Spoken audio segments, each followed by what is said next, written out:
Olá, seja bem-vindo a esta aula. Muito prazer, me chamo Ronenberg Martins, sou psicólogo especialista em análise do comportamento. Irei discutir com você aqui 10 hábitos que, infelizmente, muitas pessoas realizam e desconhecem o quanto que isso pode acabar perpetuando a baixa autoestima. Vou diminuir aqui um pouco o meu vídeo para não tomar espaço aqui do conteúdo que vai passar pela frente. E sem muitas delongas, vamos aos nossos 10 hábitos que infelizmente massacram, perpetuam a baixa autoestima. Vamos ao primeiro hábito. Não se defender de ambientes repressores. O que eu quero dizer com isso? Ambientes repressores são aqueles que possuem pessoas que mais afugentam, mais criticam, mais punem, mais são ásperas a você do que aceita, acolhe você com suas limitações. Você precisa aprender a se defender dessas pessoas. Em algum momento, possivelmente, você precisará até mesmo notificá-las de como elas te fazem sentir. Comece sinalizando para elas que você não gostou de como ela falou com você da última vez. Se for algo que é muito desafiador para você, de repente, a boa distância nunca é demais. Então é muito importante. Isso é uma situação que acontece muito em ambientes corporativos, mas acredite sim ou não, isso pode acontecer também no ambiente familiar.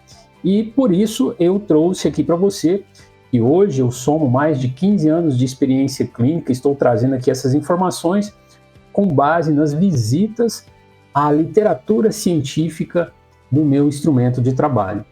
Evite ficar em locais que o fazem se sentir diminuído, criticado ou inseguro. Ambientes repressivos, como locais de trabalho tóxicos, podem desgastar sua autoestima aos poucos. Então, é muito importante você saber se defender disso. Tudo bem? Vamos ao nosso segundo hábito. Isolar-se socialmente. O que eu quero dizer com isso? Ou melhor, o que a literatura quer dizer com isso? Em que ocasião que você pode enxergar mais o valor que você possui? Em que ocasião que você pode se sentir importante? Em que ocasião que você pode se sentir valorizado? Você há de convir comigo que isso denota um tanto quanto o convívio social. Algumas pessoas vão se alegrar simplesmente com a sua presença. Isso pode ser o suficiente para fazer para você o quanto de valor, demonstrar para ti o quanto de valor você possui para essas outras pessoas. Portanto, muito cuidado com as pessoas cujas quais você convive. Tem muita gente que às vezes pode falar assim, eu discordo disso aqui, porque eu já tenho muitos amigos e minha autoestima ainda é baixa. Cuidado, você pode estar tendo dificuldades de discriminar, de perceber o que faz essas pessoas ficar ao seu redor. Tá? Tem muita gente que tem dificuldade de perceber. Às vezes são favores excessivos que você faz para essas pessoas, são graças financeiras, monetárias que você faz demais para essas pessoas e as fazem querer você bem. Tá? Então isso aqui você precisa ter aí tato para você começar a identificar quais são pessoas legítimas, quais são pessoas que vão te tratar genuinamente de uma maneira que você se sinta valorizado, respeitado, feliz, livre para fazer e dizer o que você bem quiser. Tudo bem? Vamos para o nosso terceiro hábito. Vou passar minha imagem para cá. Ok. Bom, vamos adiante então. Terceiro hábito. Continuar dizendo sim. Provavelmente esse aqui é um dos que você conhece, mas eu te asseguro que os outros que vão por vir aí, possivelmente ainda terão alguns que você desconhecia. O que acontece quando você passa a dizer muito sim? Acontece que você vai ficando cada vez mais sobrecarregado, porque vai surgindo tantas demandas, tantos desafios para você, que você vai se sentir insuficiente para conseguir resolver tudo isso. E o que mais que você ensina para as pessoas cujas quais você convive? Você está ensinando para elas a quem elas devem ficar recorrendo, a quem elas devem pedir ajuda, a quem elas devem pedir grana emprestado, a quem elas devem empurrar tarefas que elas não querem fazer, porque elas já sabem da sua dificuldade de dizer não. Faz sentido isso? Outra coisa, você precisa saber que o mal-estar de quem receberá o seu não é responsabilidade sua. Isso, muito pelo contrário, eu te aposto que você não sabia dessa. O mal-estar que essas pessoas vão apresentar nessas ocasiões mais dizem respeito ao histórico de desenvolvimento delas, a quantidade de nãos que elas receberam na vida. Ok? Faz sentido para você? Comece pelos mais fáceis, comece a dizer não para as pessoas que são mais pacificadoras de ouvir isso. Não vai começar por pessoas extremamente temperamentais que você vai falar, isso não funciona, não é por aí. Não funciona, deve funcionar, essas pessoas precisam passar a te respeitar. Tudo bem? Vamos lá para o nosso quarto hábito. Assumir responsabilidades alheias. Pois é, infelizmente isso aqui acaba comprometendo e muito o seu valor próprio, porque em algum momento você vai acabar com um monte de coisas no seu colo, na sua mesa de trabalho, e vai olhar para aquilo e falar assim, poxa, o que é meu aqui? Olha a quantidade de coisas que eu tenho para fazer. E você não vai ter mais energia para você conseguir desenvacalhar isso, vamos dizer assim. São tarefas das outras pessoas. Evite se sobrecarregar com tarefas e responsabilidades que não são suas. Isso pode fazer com que você se sinta incapaz e incompetente. Aprenda a dizer não com a educação, delegar quando necessário, sabendo que a outra pessoa também tem o direito de recusar aí algum pedido seu. A autoestima agradece quando você começa a colocar isso em prática. Está fazendo sentido para você? Espero que sim. Vamos para o nosso quinto hábito.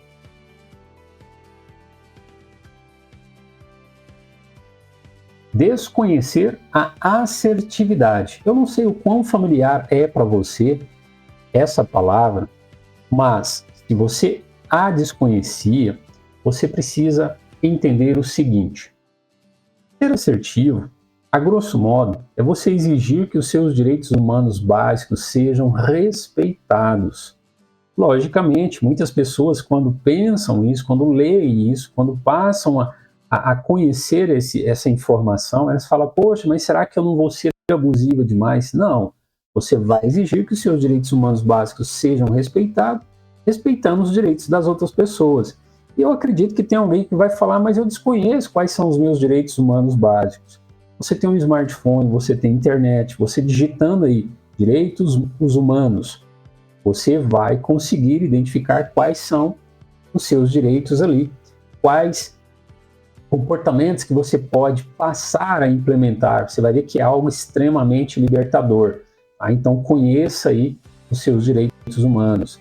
Passe a defender isso, informe as pessoas que você simplesmente quis fazer uma coisa por escolha sua e que elas precisam respeitar aquilo. Defender os seus direitos não significa, como eu já falei, desrespeitar os direitos das outras pessoas. O possível mal-estar que você pode vir experimentar nessa ocasião, ele é passageiro.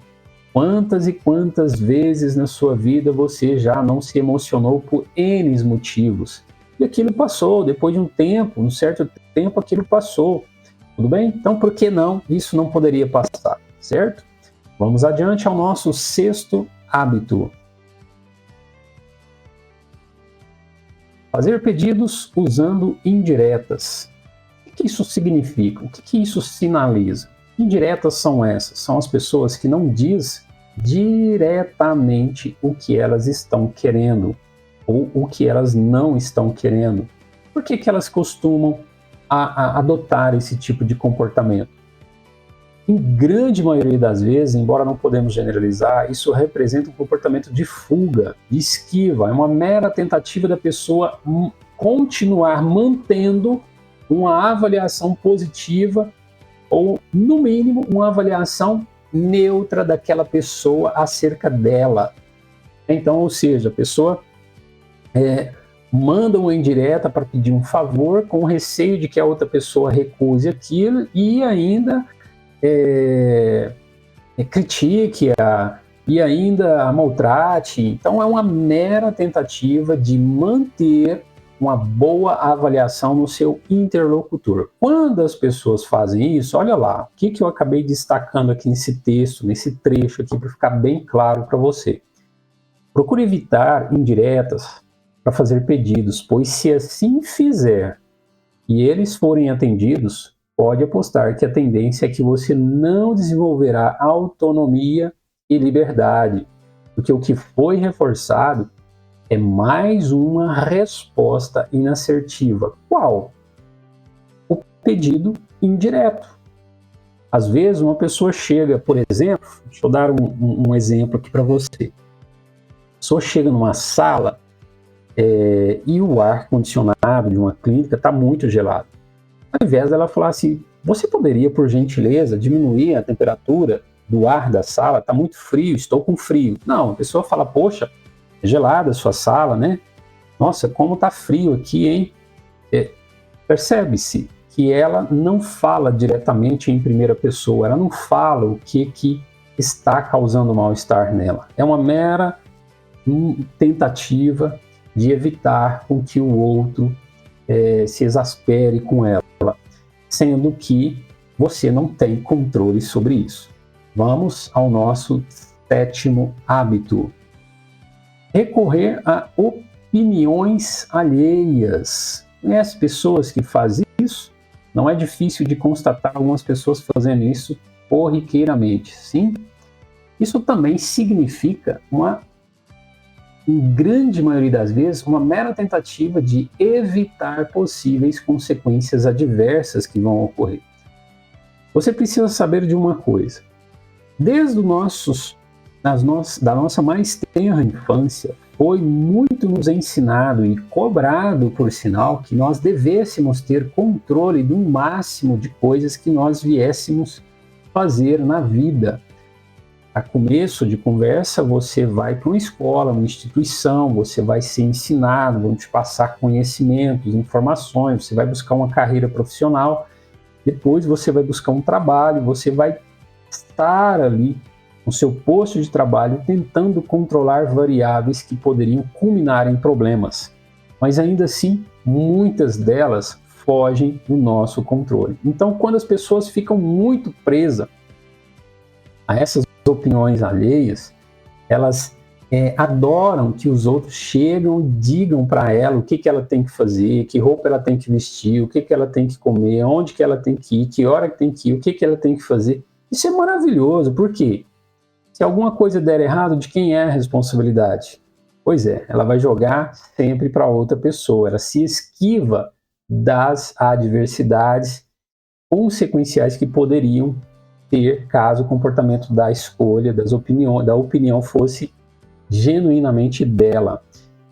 Mas então o que eu faço? Simplesmente opte pelas suas decisões, as suas opiniões.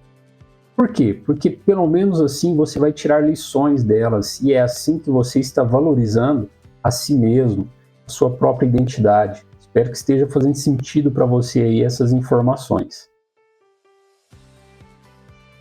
8º hábito, evitar escolhas. Pois bem, esse está ligeiramente relacionado com o 7º. Eu acredito que você também já deve ter visto pessoas que tentam ao máximo se comportar de uma forma com que os outros façam para ela as escolhas que ela deveria fazer, que ela deveria assumir. Também é uma mera tentativa de controlar o incontrolável. Não dá para controlar essas variáveis que são incertas, vagas.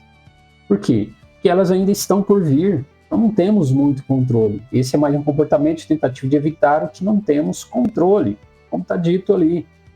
Aprenda com suas escolhas e saiba defendê-las. O que está dizendo aqui? Se alguma coisa der errado, pelo menos foi você que escolheu. Ninguém estava ali dando pitaco para você. Então já é uma maneira nobre de você valorizar a si mesmo. Levar as pessoas a reconhecer que é uma escolha sua e que elas precisam respeitar esse momento seu, até que você também adquira aí o seu desenvolvimento, seu desdobramento, seu amadurecimento. Só assim que você consegue tais habilidades. Você não precisa acertar, mas sim decidir por si mesmo. Olha que libertador essa informação. A repetição levará a uma proporção. Paciência, suas escolhas se refinarão. Você chegará lá. Está fazendo sentido? Tem alguns desses hábitos que você desconhecia, alguma dessas informações aqui que estão sendo novas para você? Comente aqui embaixo dessa aula, como que elas estão impactando você. Deixe aqui seus comentários para que eu possa ter um feedback e criar mais conteúdos como esse. 9º hábito, manter-se na dependência dos outros. O que isso sinaliza?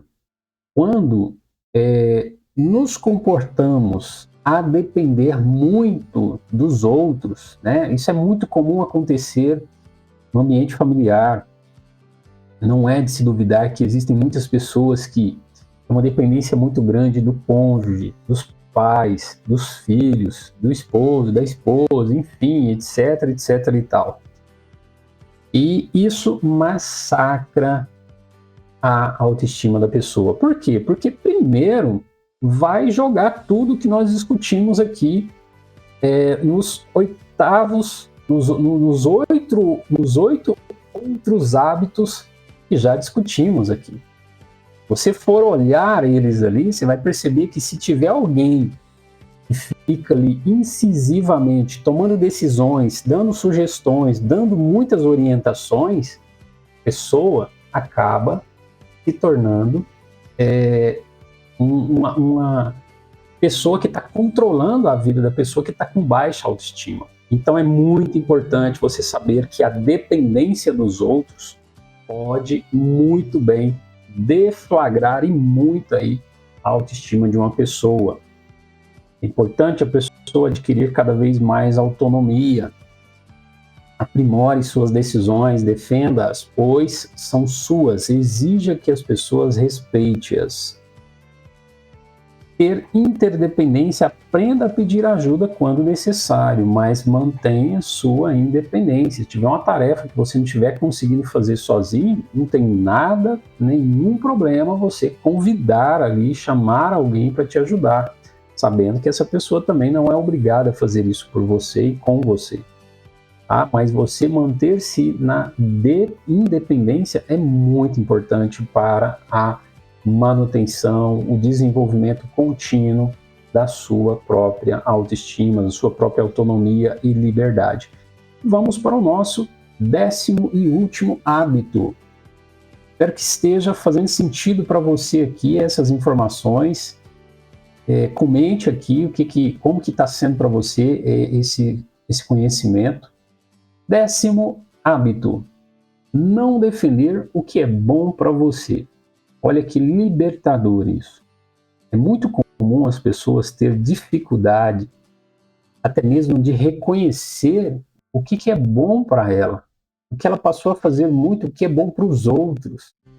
Ela passou a atender muito o que os outros gostam de fazer. E ela pode, inclusive, ter dificuldade. Isso é outro dilema, outro álibi. Coloca ela numa posição confusa de dificulta ela tomar as próprias decisões, fazer as próprias escolhas, porque ela passou atendendo muito ao que é bom para o outro. Então passe cada vez mais a defender o que é bom para você. Isso não significa que você vai massacrar, vai impor que o outro faça o que você quer. Não. Se o outro não quiser fazer, que no mínimo ele respeite a sua decisão, a sua escolha. Talvez você quer vestir uma roupa, você quer frequentar um ambiente, você não quer ir em tal lugar, você quer comer tal prato, você quer tomar tal refresco. E outra pessoa, às vezes, está querendo que você faça outra coisa. É importante você saber defender isso, né? A autodefesa, aprenda a se defender e defender seus interesses com firmeza. E sabedoria também, respeite as decisões alheias. Também sinaliza para as pessoas E quando for a sua vez, elas também deverão te respeitar também. Autoaceitação. Não tente controlar o que passa na cabeça dos outros. Você sequer controla o que passa na sua. Quando você passa a fazer muito o que é bom para o outro, você passa a viver a vida de quem? Olha que interessante. Então é muito importante você estar ciente de todas essas informações que você está recebendo aqui e, obviamente, começar a colocar isso em prática. Senão não faz o menor sentido para você ter assistido essa aula. Você tem que começar a colocar algo em prática. Isso que você está assistindo aqui. Autoimpulso. Insista a continuar progredindo e se superando. Aprenda sobre si sempre que possível. Olha que maravilha, olha que bacana. O quão importante é você procurar sempre conhecer a seu respeito, sobre seus comportamentos, suas emoções. Tudo bem? Fez sentido para você esses 10 hábitos? Você conhecia quais? Comente aqui embaixo. Quais deles que você não conhecia? Deixe aqui os seus comentários. Recomende isso aqui para outras pessoas. Eu acredito que muita gente poderia se beneficiar desse conhecimento. Tá? Espero que esteja fazendo sentido, que tenha feito sentido para você. E tenho uma proposta para dizer a você. Agora, se você quiser se aprofundar um pouco mais neste assunto, quiser conhecer isso com maior profundidade, descobrir por que tudo isso, todos esses hábitos que nós discutimos, esses 10 hábitos que nós discutimos, por que tudo isso ocorre e muito mais, você precisa conhecer meu curso sobre autoestima, tornando-se livre das opiniões dos outros. Tá? É um curso extremamente enriquecido com informações valiosíssimas. Veja um pouco do que nós vamos discutir nesse curso. Nós vamos, de fato, entrar em contato com um conceito muito objetivo, pragmático e natural. Provavelmente, se você for olhar aí na literatura, tem muitos conceitos acerca de autoestima, mas aqui eu vou trazer para você também um conceito muito natural, pragmático, objetivo. O que é pragmático? Aquilo que funciona, aquilo que você consegue manipular, que você tem acesso. Ok? Será um sentimento ou um comportamento? Essa é outra grande confusão que as pessoas fazem acerca deste tema, sobre a autoestima. Não sabem se é um sentimento, não sabem se é um comportamento. Quer ver uma coisa? Quando você acredita que uma pessoa que você conhece, tente pensar numa pessoa que você conheça, que você acredita que ela possui autoestima elevada. Você acredita que essa pessoa possui autoestima elevada pelo que você a vê fazendo ou pelo que você a ouve dizendo que ela sente? Percebe-se? Isso é um tanto quanto confuso. E neste programa você vai sanar isso de uma vez por todas. Isso vai ficar muito claro e objetivo para você. O que a determina? Essa é a grande sacada, é o grande X da questão. As pessoas esperam muito por essa aula. O que produz o sentimento? O que instala esse sentimento, esse comportamento na vida de uma pessoa? Nós vamos conhecer essas variáveis. Será ela causa ou consequência de comportamentos? Te asseguro com muita veemência que provavelmente você fazia confusão aqui nesses aspectos. Você vai se surpreender com o que você irá se deparar nas aulas, no conteúdos, exatamente neste tópico aqui no curso. Que acesso temos sobre o que a influencia? Não adianta nada se você falar assim, eu quero fazer uma dieta, eu só não consigo fazer uma dieta porque eu não tenho disciplina. Você não sabe onde a disciplina mora, você não sabe o que a produz, você não sabe que horas que ela manifesta. Vou dizer uma coisa aqui para você. A disciplina, infelizmente, não é um pedaço de tecido, órgão, que está alojado dentro da condição humana e que a qualquer momento ele vai vir à tona fazendo as pessoas se comportar de uma determinada forma. Esqueça isso. Você precisa de uma informação mais palpável, que realmente você consegue manipular isso para a coisa acontecer. É exatamente isso que eu estou discutindo aqui, tá? Como manipular essas variáveis que a influenciam? Como aplicar isso à idade adulta? Como a cultura, a sociedade pode prejudicá-la? Você vai ficar a par de como que a sociedade acaba propagando receitas, propagando símbolos, propagando estímulos que representam falsas referências e pode apostar.